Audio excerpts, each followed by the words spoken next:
స్ప్రెడ్‌షీట్‌లో ఒక student ID enter చేస్తే అతని పేరు, ఆ స్టూడెంట్ పేరు, 6 సబ్జెక్ట్స్‌లో మార్కులు, టోటల్ మార్క్స్, పర్సెంటేజు, పాసా, ఫెయిలా అది రిజల్ట్ ఇవన్నీ రావాలి. ఇది స్టూడెంట్ రిజల్ట్ కార్డ్ అనుకుందాం మనం. ఇక్కడ నేను చేంజ్ చేస్తా చూడండి ఇప్పుడు. ఈ దీన్ని 21 చేస్తా. పేరు మారిపోయిందా? డేటా అంతా మారిపోయింది కదా! ఈ రకంగా మనం ఎట్లా క్రియేట్ చేద్దాం? ఇంతకుముందు మనము ఫిల్టర్ చూసినాము. చూజ్ కాలమ్స్ ఫంక్షన్ చూసినాము. ఇప్పుడు దీనిలో ఈ కార్డ్‌ను ఎక్స్ లుకప్ ఫంక్షన్‌తోని మనం చేద్దాం. ముందు దీన్ని తీసేస్తా. ఈ డిలీట్ చేసేసి మళ్ళీ ఎంటర్ చేస్తా. ఈజ్ ఈక్వల్ టు ఇక్కడ ఉంది చూడండి రెఫరెన్స్‌కు transpose bracket open X lookup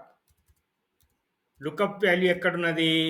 మళ్ళీ బ్రాకెట్ ఓపెన్ లుకప్ వాల్యూ B1లో ఉంది. B1 కామా లుకప్ అర్రే ఏంటిది? షీట్ 1లో ఇప్పుడు లుకప్ అర్రే ఇది స్టూడెంట్స్ డేటా కదా!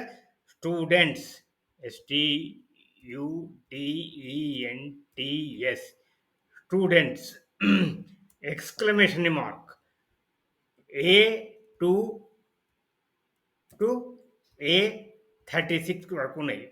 35 స్టూడెంట్స్ కామా రిటర్న్ అర్రే మనకు కావాల్సిన ఈ రిజల్ట్ అంతా రావాల్సింది ఏ అర్రే అది B2 మళ్ళీ స్టూడెంట్స్ అని పెట్టాలి కదా! షీట్ పేరు పెట్టుకోవాలి. Students STUDENTS students exclamation mark B2 to K36 తర్వాత డేటా లేకపోతే no data or no record exclamation mark close bracket close 2 సార్లు బ్రాకెట్ క్లోజ్ ఎంటర్ చూసారా వచ్చేసింది. ఇది X lookup function transpose function రెండింటిని కంబైన్ చేసింది. ఈ రకంగా మనము స్టూడెంట్ యొక్క రిజల్ట్ కార్డ్‌ను రెడీగా చేసుకోవచ్చు. ఓన్లీ ఐడీ ఎంటర్ చేస్తే డేటా అంతా వచ్చేస్తుంది. టీచర్స్‌కు చాలా యూజ్‌ఫుల్ ఇది.